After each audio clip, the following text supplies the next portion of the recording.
Bismillahirrahmanirrahim. Kali ini kita membahas FR SKB Guru IPA.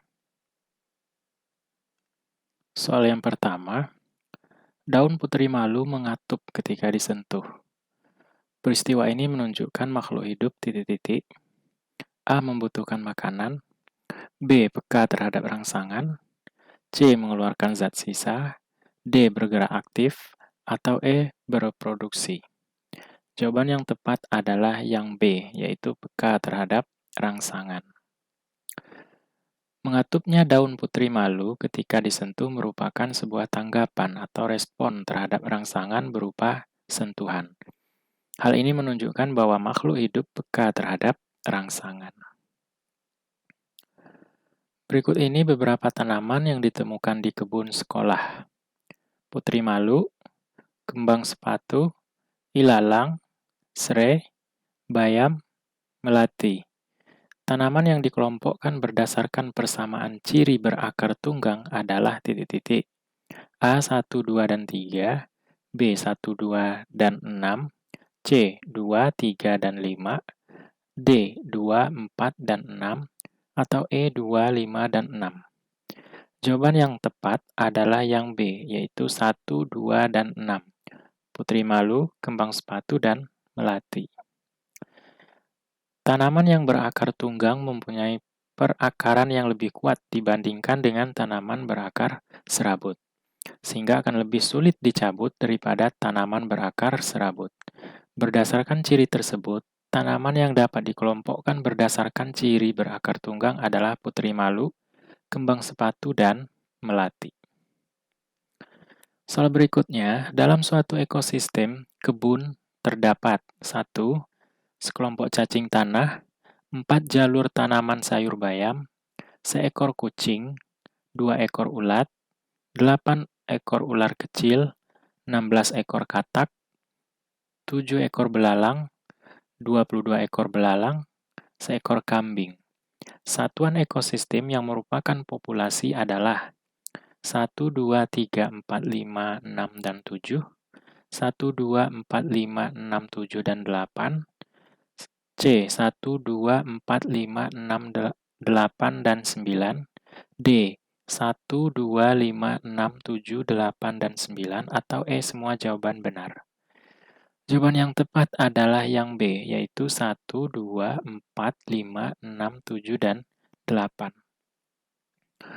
Populasi merupakan sekelompok atau beberapa individu sejenis yang menempati suatu daerah tertentu. Dengan demikian, seekor kucing dan seekor kambing tidak termasuk sebagai populasi, melainkan individu, karena hanya satu ekor saja. Jadi, satuan ekosistem yang merupakan populasi adalah 1, 2, 4, 5, 6, 7, dan 8. Soal berikutnya. Akibat membuang sampah tidak pada tempatnya dapat menimbulkan pencemaran lingkungan yang akan menimbulkan berbagai macam penyakit. Usaha untuk menanggulanginya adalah A. Mengolah sampah untuk makan ternak. B. Menimbun sampah plastik di dalam tanah. C. Mengolah sampah untuk pupuk kompos. D. Dibuang ke sungai agar tidak menumpuk. Atau E. Dibiarkan begitu saja. Jawaban yang tepat adalah yang C, yaitu mengolah sampah untuk pupuk kompos. Usaha-usaha yang dapat dilakukan untuk menanggulangi pencemaran lingkungan akibat sampah adalah tidak membuang sampah di sembarangan tempat, mengolah sampah organik menjadi pupuk kompos, mendaur ulang sampah anorganik. Soal selanjutnya, perhatikan gambar di bawah ini. Otot pada lengan atas yang terlibat dalam gerakan olahraga seperti pada gambar adalah titik-titik. A. Otot dada dan otot bisep. B. Otot dada dan otot trisep. C. Otot lengan dan otot dada.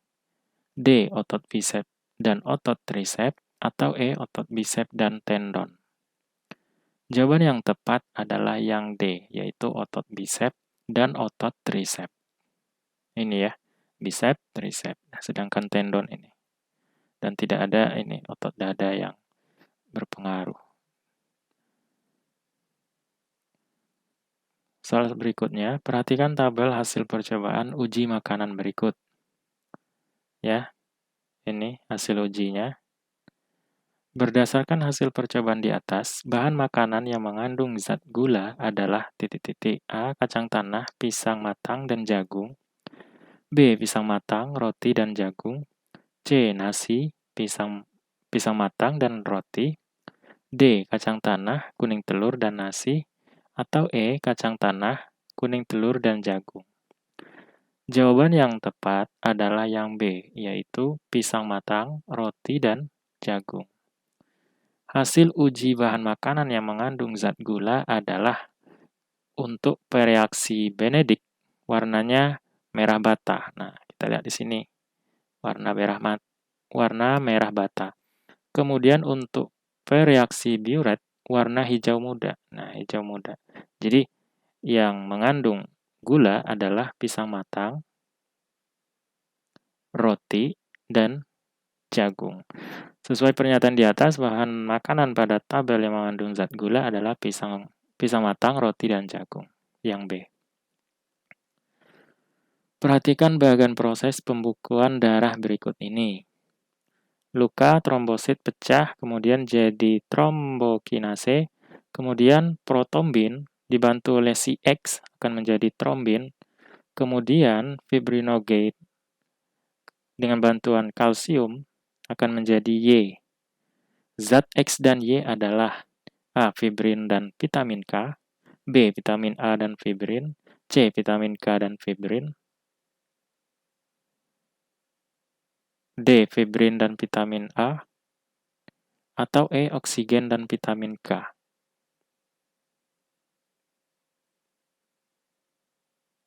Jawaban yang tepat adalah yang C dan A ya. Sama ya. Oh enggak, kebalik. Ya, karena harus sesuai urutan proses. Ya, kita lihat. Perhatikan proses pembukaan darah di bawah ini. Trombosit pecah menjadi trombokinase. Kemudian dengan bantuan vitamin K, ya, trombokinase akan menguraikan protrombin menjadi trombin. Jadi X ini adalah yang vitamin K. Kemudian selanjutnya dengan bantuan ion kalsium, ion Ca2+, trombin akan menguraikan fibrinogen menjadi fibrin. Sehingga X adalah zat yang membantu trombokinase menguraikan protrombin menjadi trombin, yaitu vitamin K. Sedangkan Y adalah hasil penguraian fibrinogen atau fibrin. Sehingga jawaban yang tepat, si X-nya adalah vitamin K dan Y-nya adalah fibrin.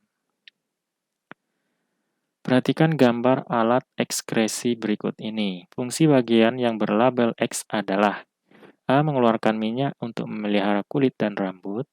B. Mengatur kadar gula dan oksigen dalam tubuh. C. Menerima rangsangan berupa rabaan, tekanan, dan suhu. D. Menahan kehilangan panas dan cairan dari dalam tubuh. Atau E. Mengeluarkan kelebihan air, garam, dan urea dari tubuh. Jawaban yang tepat adalah yang E, yaitu mengeluarkan kelebihan air, garam, dan urea dari tubuh. Gambar yang ditandai dengan label X adalah kelenjar keringat. Fungsi kelenjar keringat adalah mengeluarkan kelebihan air, garam, dan urea dari dalam tubuh. Kelainan yang terjadi akibat kerusakan saraf olfaktori adalah A. Hilangnya rangsangan cita rasa, B. Tidak dapat memutar bola mata, C. Penurunan daya penglihatan, D. Hilangnya kepekaan penciuman, atau E. Penurunan daya ingatan. Jawaban yang tepat adalah yang C, yaitu penurunan daya penglihatan. Saraf olfaktori adalah salah satu saraf yang berhubungan dengan mata. Kerusakan saraf tersebut akan dapat mengakibatkan terjadinya penurunan daya penglihatan. Perhatikan gambar. Mekarnya bunga pukul 4, seperti pada gambar merupakan contoh gerak A. Fotonasti, B. Termonasti, C. Tigmonasti, D. Kemotaksis, atau E. Higroskopis. Kita lihat, fotonasti adalah gerak sebagai reaksi terhadap rangsangan berupa cahaya. Contohnya, bunga pukul 4. mekar setiap sore. Bunga kembang sepatu yang mekar pada siang hari. Jadi jawaban yang tepat adalah yang A ya. Kemudian untuk termonasti adalah gerak karena adanya rangsangan berupa suhu. Contoh, bunga tulip mekar jika suhu naik dan menutup jika suhu turun. Kemudian tikmotropisme, gerak dengan rangsangan berupa persinggungan. Contoh, sulur markisa yang membelit dan batang mentimun yang membelit tanaman lain. Kemotaksis, yaitu gerak seluruh tubuh tumbuhan dengan rangsangan berupa zat kimia. Contoh, gerak spermatozoid ke archegonium pada tumbuhan lumut. Kemudian, gerak higroskopis adalah gerak pada tumbuhan akibat adanya perubahan kadar air dalam sel tumbuhan, sehingga menyebabkan penyusutan yang tidak merata pada bagian sel tumbuhan.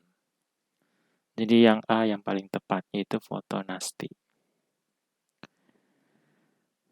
Perhatikan tabel hasil percobaan fotosintesis di bawah ini. Nah, ini dia, bagian daun ditutup kertas timah, warna daun setelah ditetesi iodium coklat, tidak ditutupi kertas timah, setelah ditetesi iodium, warnanya biru tua. Berdasarkan tabel di atas, dapat disimpulkan bahwa pada bagian daun yang titik-titik tertutup kertas timah terjadi fotosintesis, B. Tidak tertutup kertas timah terjadi fotosintesis, C. Tidak tertutup kertas timah dan tidak terjadi fotosintesis. D. Bagian daun yang tertutup dan tidak tertutup kertas timah terjadi fotosintesis. Jawaban yang tepat adalah yang C, yaitu tidak tertutup kertas timah tidak terjadi fotosintesis.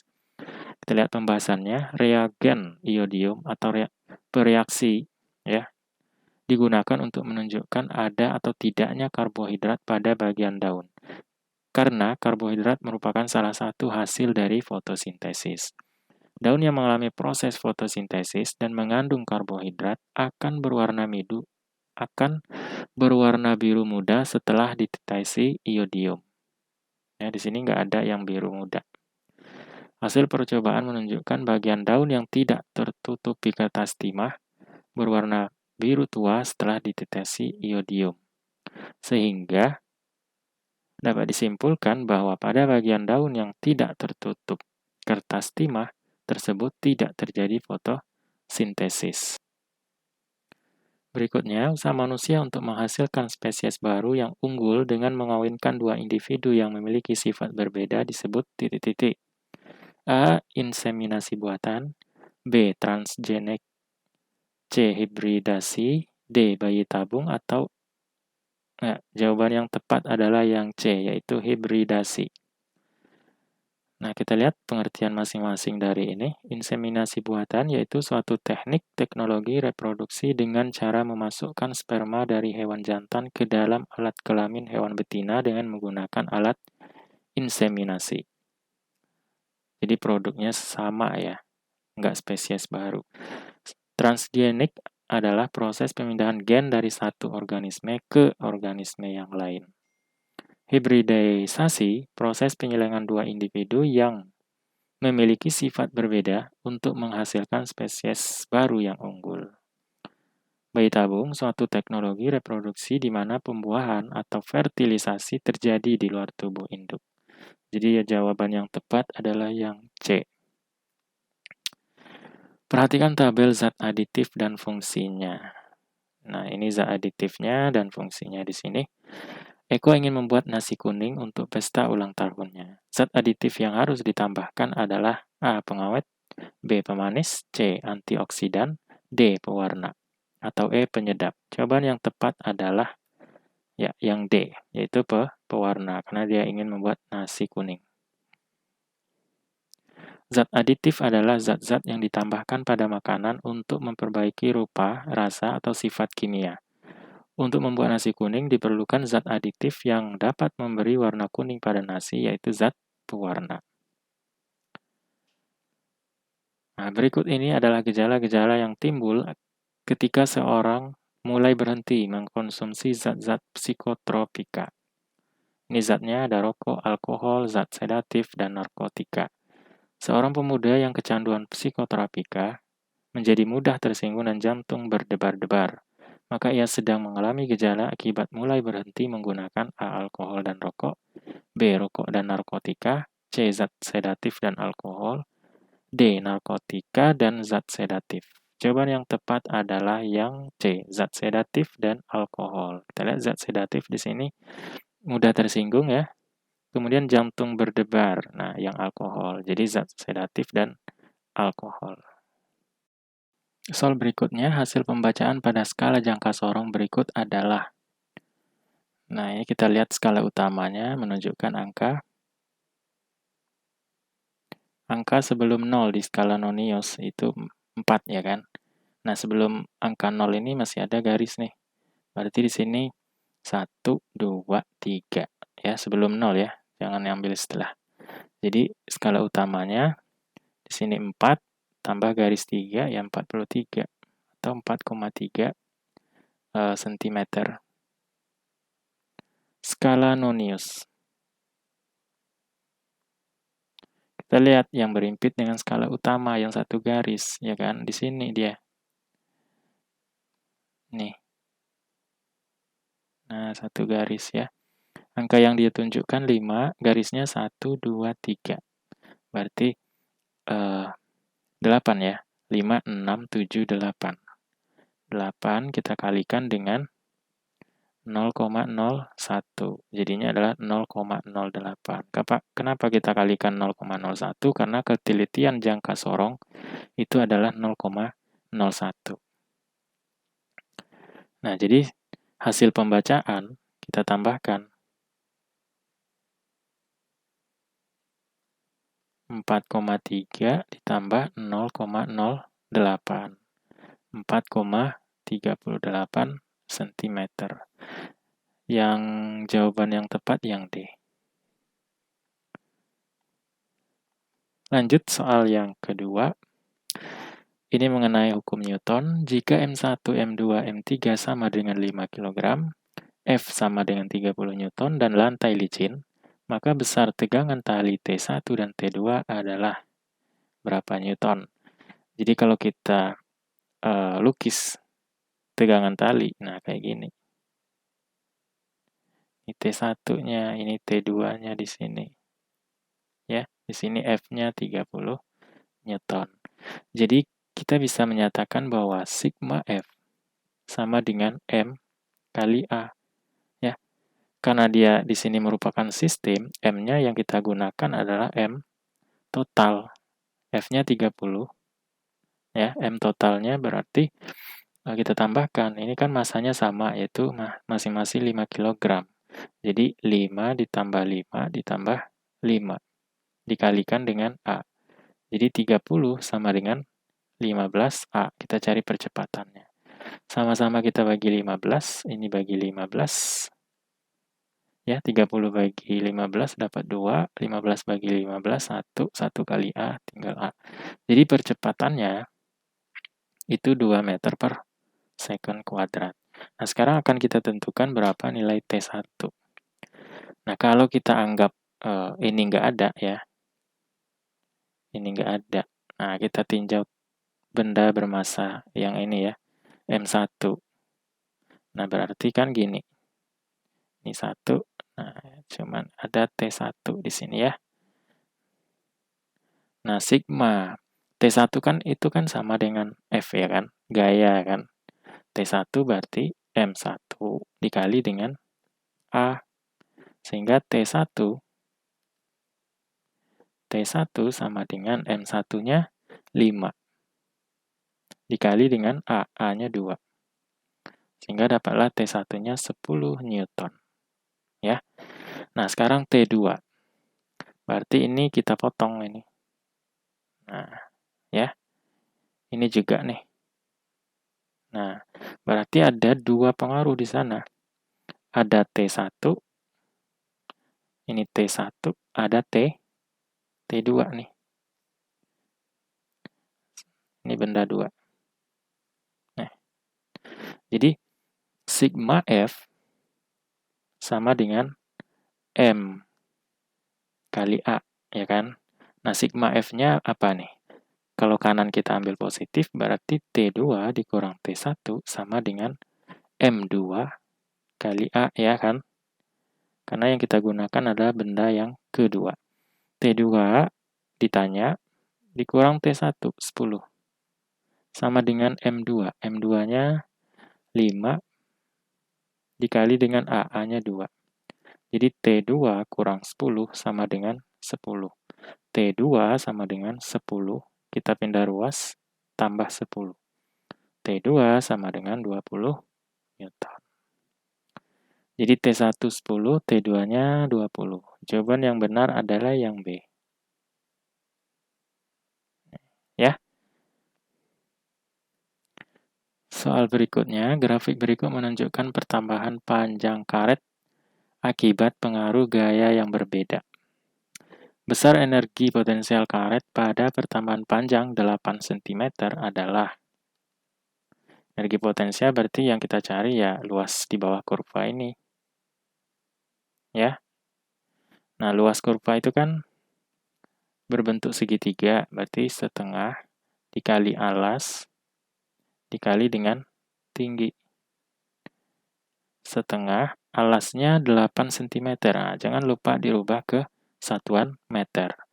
Jadi, alasnya 8 cm, ini sama dengan 0,08 meter. Dikali dengan tingginya. Ini tinggi. Ke sini adalah 4. Nah, ini kan boleh coret nih. Atau sama-sama dibagi 2. Ya, ini dapat 2. Jadi 0,08 kali 2. Jadinya adalah 0,16 Joule. Satuan energi kan Joule. Jawaban yang benar adalah yang D. Soal berikutnya mengenai massa jenis. Nah, kalau kita lihat benda di sini adalah terapung, ya kan? Atau tercelup sebagian. Gambar berikut menunjukkan sebuah benda yang terapung pada zat cair yang massa jenisnya adalah 1200 kg meter kubik. Jadi apa ini? Zat cair sama dengan 1200 kg per meter kubik. Bila diketahui bagian A, nah ini A 2/5, ya kan, volume benda. Nah, yang tercelup berapa? Tentunya 1, ya kan, dikurang 2/5-nya. 3/5. Jadi yang tercelup di sini adalah 3/5 bagian dari volume benda. Massa jenis benda tersebut adalah, nah rumus cepatnya, ini kita sudah sering bahas ya. Jadi, rho benda kali volume benda sama dengan rho zat cair kali volume benda tercelup. Ya. Jadi, rho benda dikali volume benda sama dengan rho zat cairnya adalah 1200 dikali dengan volume benda tercelup, yaitu 3/5 bagian. Nah, ini boleh saling menghabiskan. Ya kan? Sehingga rho benda ini kan 12 bagi 5 atau 1200 bagi 5, ya, sama-sama bagi 5. Ini dapat 240, ini dapat 1. Ya kan? Sehingga yang tersisa 240 kali 3 akan menghasilkan 720 kg per meter kubik. Jadi jawabannya yang B. Nah, banyak B jawabannya ya. Lanjut mengenai konversi suhu, termometer A yang telah ditera menunjukkan angka min 30 derajat A pada titik beku air dan 90 derajat A pada titik didih air. Maka pada suhu 60 derajat A sama dengan berapa Celcius?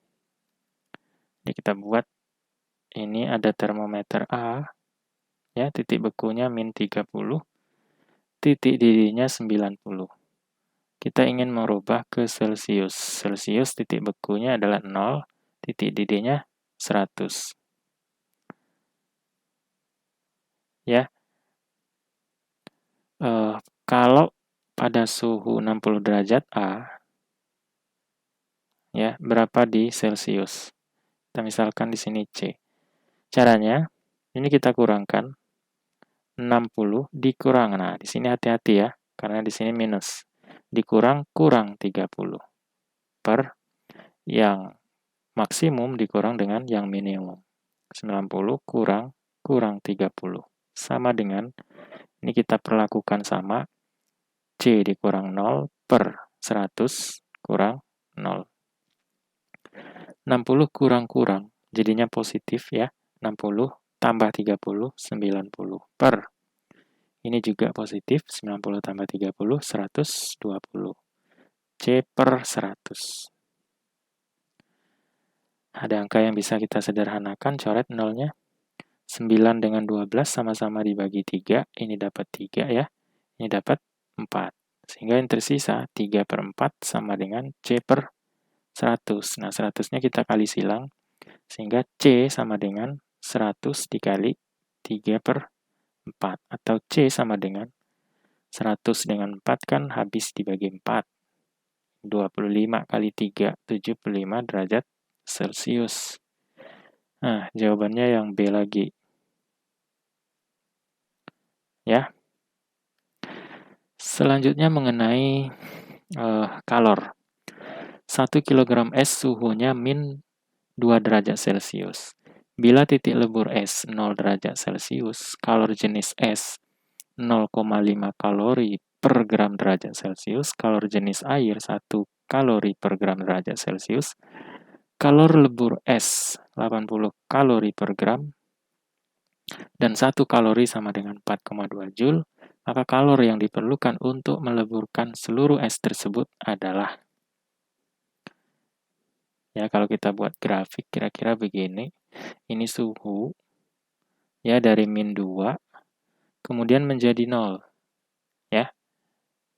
Nah, ini kan posisinya masih es ya kan, akibat kenaikan suhu, sehingga suhunya di sini 0, kemudian dari suhu 0 dia melebur menjadi air. Masih 0 juga kan. Nah, selanjutnya mungkin dia menguap atau gimana gitu ya. Nah, di sini kita anggap Q1, di sini Q2. Ya. Sehingga kalor total nanti Q total ini sama dengan Q1 ditambah Q2. Nah, untuk yang Q1 itu kan dia masih jadi S. Jadi MS dikali CS kali delta T. Nah, massa S-nya berapa? 1 kilogram. Nah, karena di sini kan satuannya gram di sini, ini gram. Jadi kita rubah ke gram. Jadi 1000 dikali CS, kalor jenis S 0,5. Dikali dengan perubahan suhu. Jadi T1-nya min 2, T2-nya adalah 0. Sehingga delta T sama dengan T2 dikurang T1. T2-nya 0 dikurang. Nah, hati-hati, di sini min. Min. Jadi 0 dikurang-kurang 2, dapatnya 2. 0,5 kali 2 berapa? 1 ya kan? 1 kali 1000, 1000. Nah, satuannya apa? Kalori. Oke? Nah, sekarang untuk Q2, karena dia melebur, berarti kita gunakan ya kalor lebur. Massa dikali dengan leburnya. Kalor leburnya, massanya 1000 gram ya kan? Kalor leburnya adalah 80. Di sini kita kali 80. Ya, jadinya adalah 80.000 kalori. Nah, sekarang Q total sama dengan Q1 ditambah Q2. 1000 ditambah 80.000. 81.000 kalori. Nah, dia minta satuannya dalam Joule. Kita ubah 1 kalori itu adalah 4,2. Nah, ini kan boleh kita tulis gini ya, 81 kali 10 pangkat 3 kalori. Nah, sehingga Q total kalau kita rubah ke Joule, kita kalikan dengan 4,2. 4,2 kali 81 kali 10 pangkat 3. Nah, ini sama dengan berapa? 340,2 dikali 10 pangkat 3 ya. 4,2 kali 81 ini hasilnya, 340,2 Joule. Nah, karena dia minta 10 pangkat 5, ya kan? Jadi kita geser aja komanya 2 kali di sini. 1, 2. Jadi 3,402. Ya, kali 10 pangkat 3. Ya, karena sudah digeser 2 koma ke depan, jadi ya 10 pangkat 2. Ya kan? 3,402 dikali dengan 10 pangkat. Nah, 10, 10 di sini bilangan pokoknya sudah sama, pangkatnya kita tambahkan. 3 tambah 2, 5 Joule. Ya, jawabannya yang C. Nah, perlu hati-hati yaitu di satuannya ya. Di sini ada gram, di sini gram, ini gram ya. Di sini kilogram, maka dirubah ke gram dulu. Ya, kecuali kalau di sini satuannya udah kilogram, sini juga sudah sama semuanya kilogram dalam kilogram, jadi nggak perlu diubah. Oke. Lanjut ke soal berikutnya mengenai perbesaran mikroskop. Sebuah mikroskop memiliki jarak titik api objektif. Titik api itu sama dengan titik fokus. Ya, jadi objektifnya berarti FOB 2 cm. Sebuah benda diletakkan di bawah objektif pada jarak, berarti jarak benda ke lensa objektif SOB 2,2 cm. Panjang mikroskop kita simbolkan dengan D, 24,5 cm.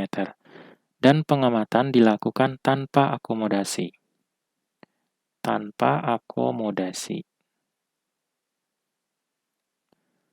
Jika pengamat bermata normal, nah mata normal berarti SN sama dengan 25 cm. Maka perbesaran total mikroskop bernilai. Nah, untuk mata tidak berakomodasi, bahwa perbesaran mikroskop adalah S aksen OB per SOB dikali dengan SN per FOK. Ini untuk mata tidak berakomodasi. Kalau berakomodasi tinggal tambah 1 di sini ya. Nah, sekarang akan kita tentukan S aksen OB-nya terlebih dahulu. Kita punya persamaan untuk menentukan titik fokusnya.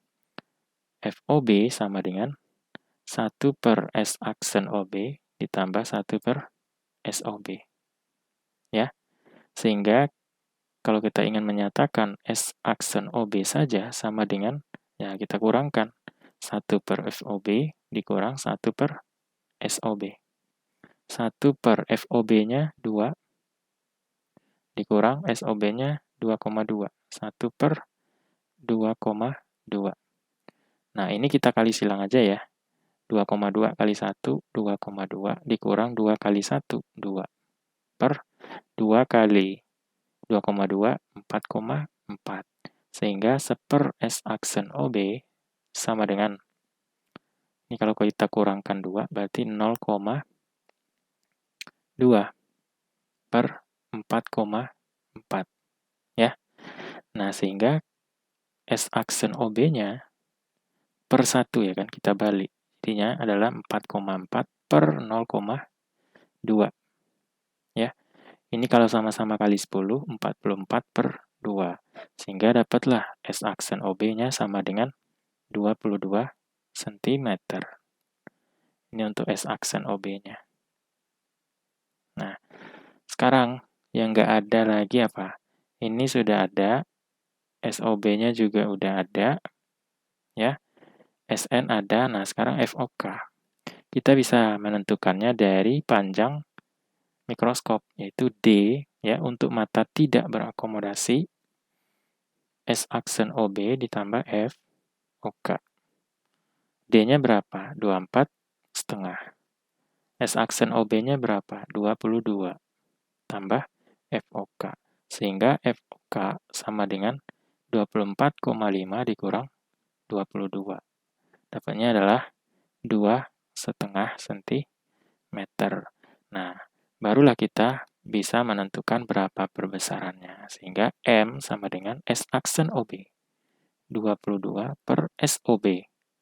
2,2 dikali SN 25. FOK 2,5. Ya. 22 bagi 2,2, 10. Dikali dengan 25 dikali 2,5 juga 10. Jadi 100 kali. Nah, ya yang E. Oke, teman-teman, cukup sekian dulu pembahasan kita kali ini. Semoga ada manfaatnya. Assalamualaikum warahmatullahi wabarakatuh.